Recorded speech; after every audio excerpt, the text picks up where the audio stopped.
And we are fortunate to have the Deputy Minister, Lori Wanamaker, from Children and Family Services joining us right now.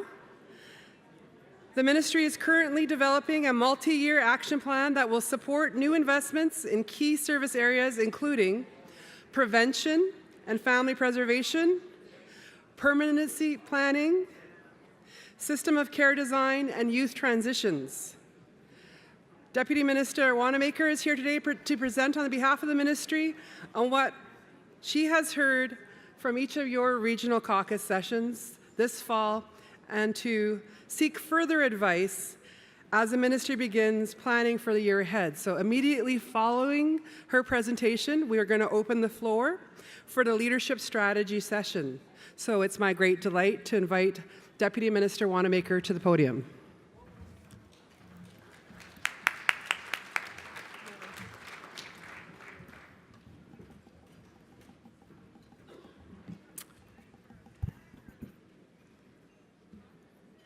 Good morning, everybody. I'd like to thank the Coast Salish people for welcoming us here today on their traditional territory to do some very important work. I'd like to also acknowledge the chiefs, the hereditary chiefs, the elders, and all of the other wise people who have joined us here today as we embark on this journey. Over the last 2 months, I and many colleagues from my ministry have spent time at the regional caucuses to hear directly from communities, from nations, from elders about what's working and not working in the child welfare system. I've had an opportunity to meet with you, as have many of my staff.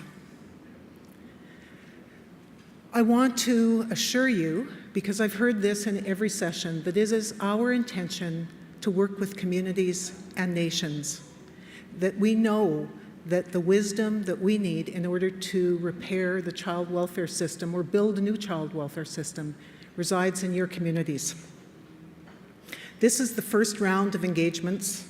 Others will come, and through these efforts, I think we will see improvements. In each of the communities, we've heard common themes. We've heard about the diverse needs in all areas of the province. We've heard that we must engage communities directly, and we've been reminded that to make improvements, we need to work together. I'd like to also acknowledge the impact and the influence that the work that Grand Chief Ed John has done on the child welfare system and the report that he released last week has had on the work in the ministry. The recommendations that he made are often very consistent with what we heard. So over the next few minutes, I'd like to talk a bit about what we heard in the regions, to share some of the ideas that we have in the Ministry of Children and Families, and to lay out the path forward. I want to assure you that we are committed to learning from what we've heard, to foster better relationships, and to work together to make life better for children and youth. I want to say at the outset that the child welfare system that we have today does not work for Aboriginal children. That system does not work for non-Aboriginal children either. And we heard in every region of the province that we all must strive for a goal where there are no children in care and that all children are at home with their families.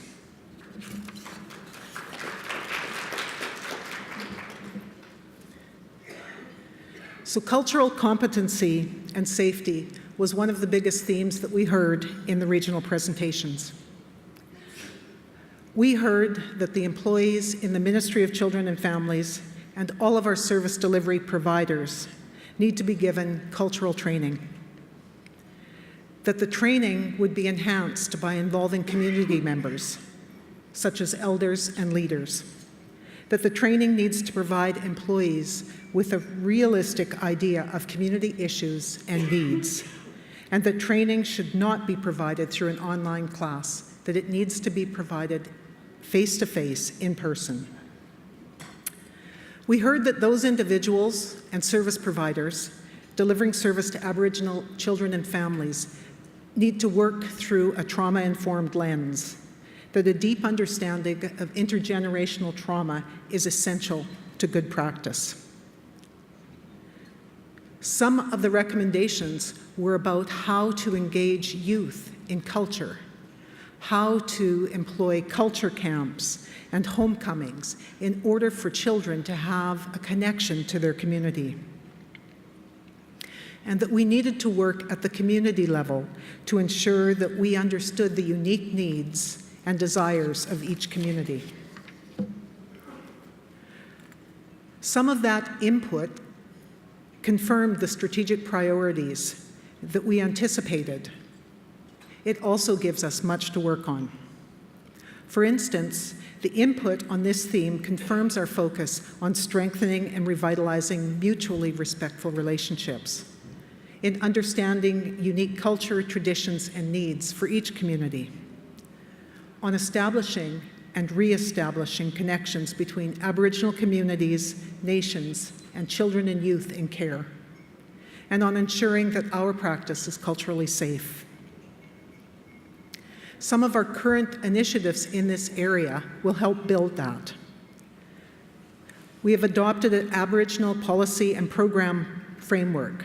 It's a guiding framework embedding a culturally aware approach to our work, and the ministry is working on an implementation plan that will include communities and nations. As recommended by the Grand Chief Ed John and committed by the Premier, we'll be focusing on increasing our sense of permanency, particularly on custom adoptions and improving legal collaboration and access. And we'll be developing care plans for Indigenous children in care that are developed with a specific cultural and linguistic connection to the communities of origin, and supporting communities and nations to help us to build these permanency plans.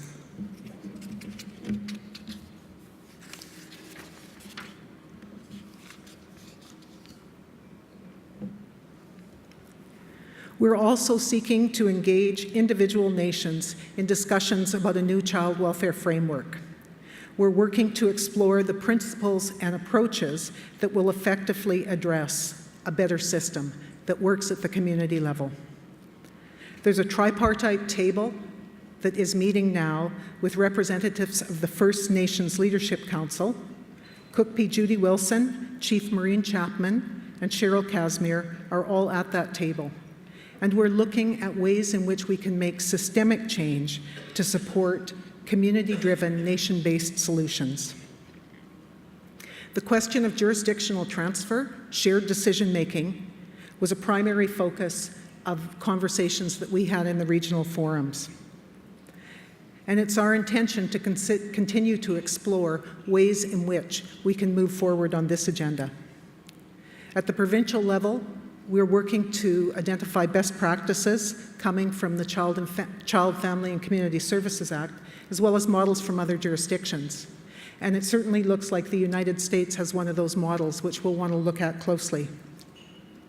We expect to be able to complete some solution identification and then work together to implement changes in British Columbia.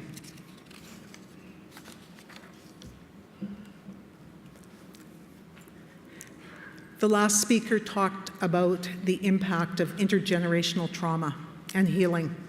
This is a huge issue, and addressing this issue is fundamental to our ability to move forward. We heard in every region about the deep impact that intergenerational trauma has had on Aboriginal communities. This underscores the need to improve the coordination of services to better meet the needs of children, youth, families, communities. And it also highlights why it is so difficult for some families to navigate a very complex system of services. In the North, we clearly heard about the need for some healing, about a trauma center that would help people who are struggling to deal with intergenerational trauma find a place of healing. The province has a cabinet working group on mental health that is deliberating currently. They are looking at ways in which the province can better align its services to make sure that we are addressing mental health and substance use issues across the province. And they're looking at ways in which we can take action to improve the access, the supports, the services that are necessary for healing. And of course, when it comes to this theme, we in the ministry need to make sure that all of our staff are coming at the practice from a trauma-informed place. Accessibility is a major issue in a province as big and diverse as British Columbia. We heard that each community has its own culture and traditions and wants to be engaged in discussions about the services provided, and that this shapes the way that the community makes decisions and engages with its families. We also heard that there are a range of factors that face each community, that some communities are remote and don't have the kind of services that other larger, more central communities have, and that reliable transportation is an issue in much of the province. The regional sessions highlighted that every community is unique, and it stresses the importance of working at the community level. I think many people in the room will know that at each of the regional sessions, the executive directors of service and the community services managers from the Ministry of Children and Families attended. And these are the people that we have tasked with getting into communities and meeting with you to understand your community needs. We want Aboriginal communities involved in designing our services. We want to make sure that the services that we provide meets your needs and meets the needs of the children and youth, and that those services are consistent with your traditions and your culture. I believe that the regional caucuses have and will make a difference in how we engage with communities and the services we provide. One of the programs the ministry is delivering right now is Aboriginal Service Innovations. It's a program that's changing the ways that we engage with Aboriginal communities, and our intention is to grow this program to better meet needs.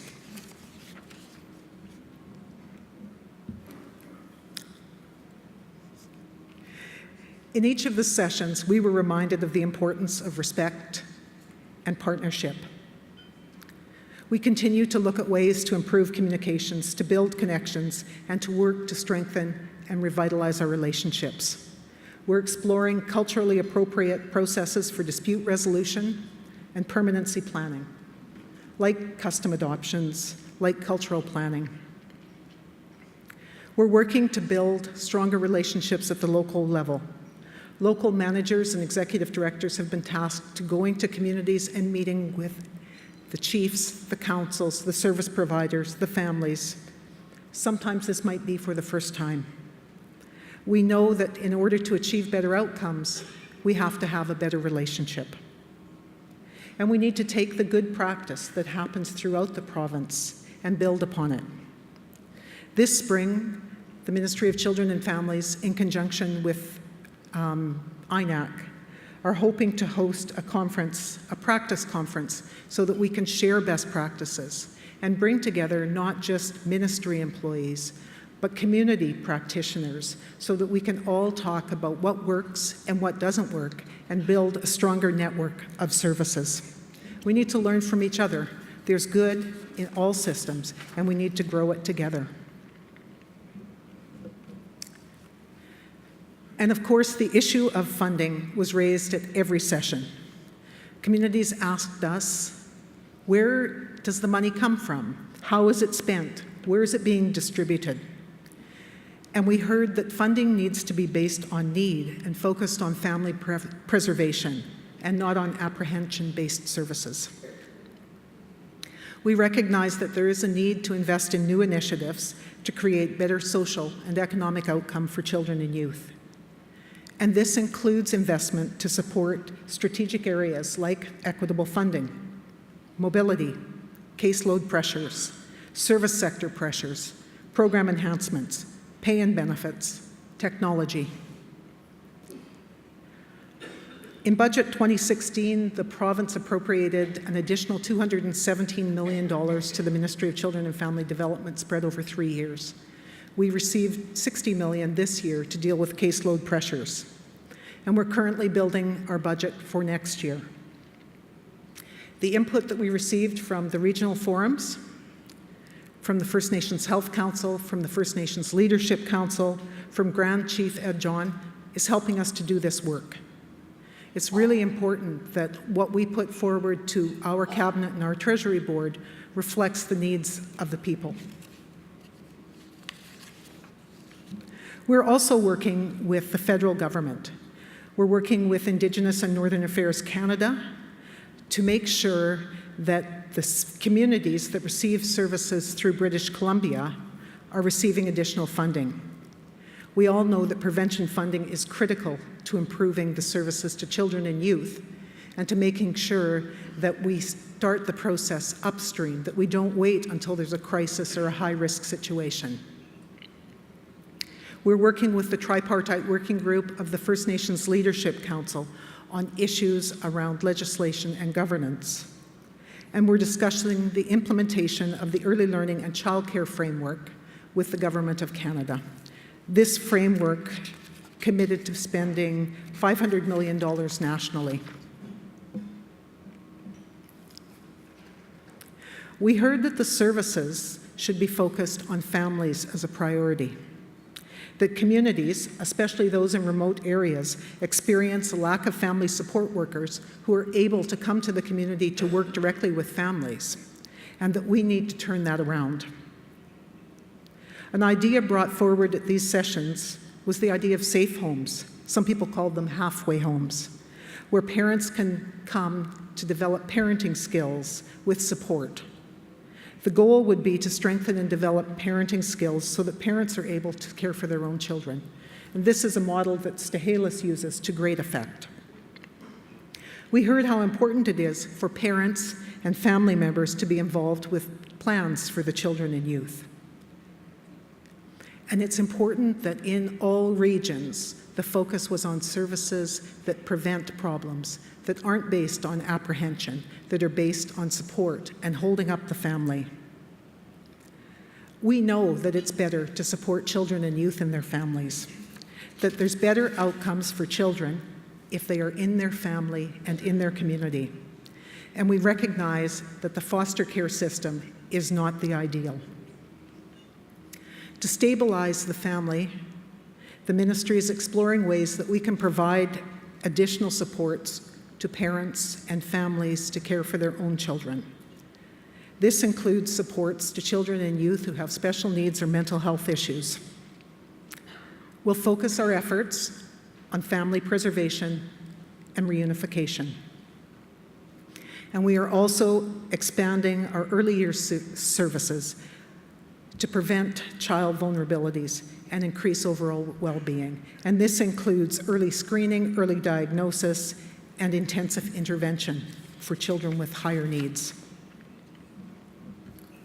So some of you will have seen this framework at the regional sessions. It's the straw dog for how we need to structure the work in the Ministry of Children and Families. While we've made some progress over the last several years, there's wide recognition that the overrepresentation of Aboriginal children and youth in care is not acceptable.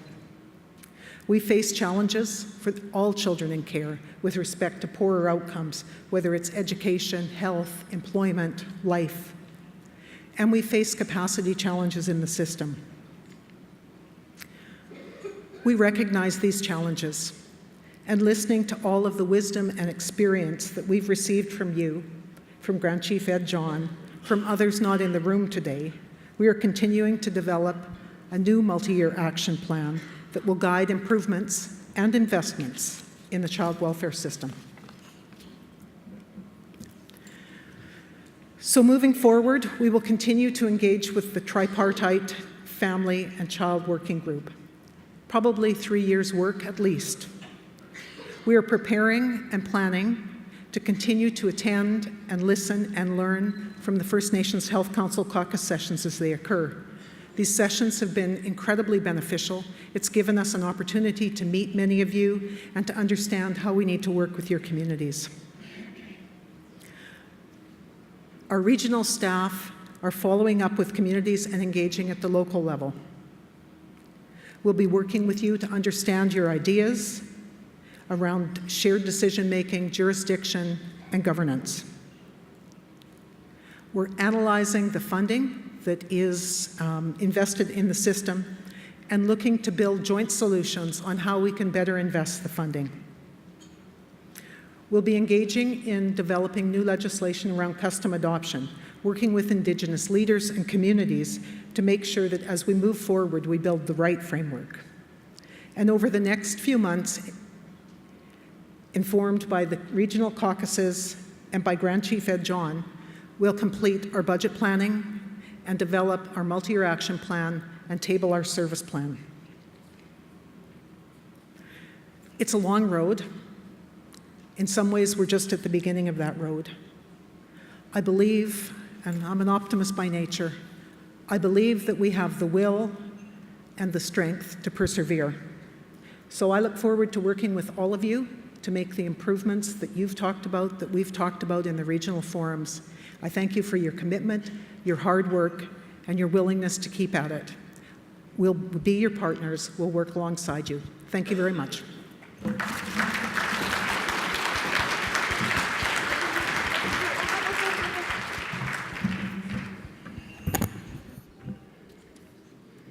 I believe that there is a First Nations Health Council member who is going to come forward and give you a token of appreciation for taking the time today.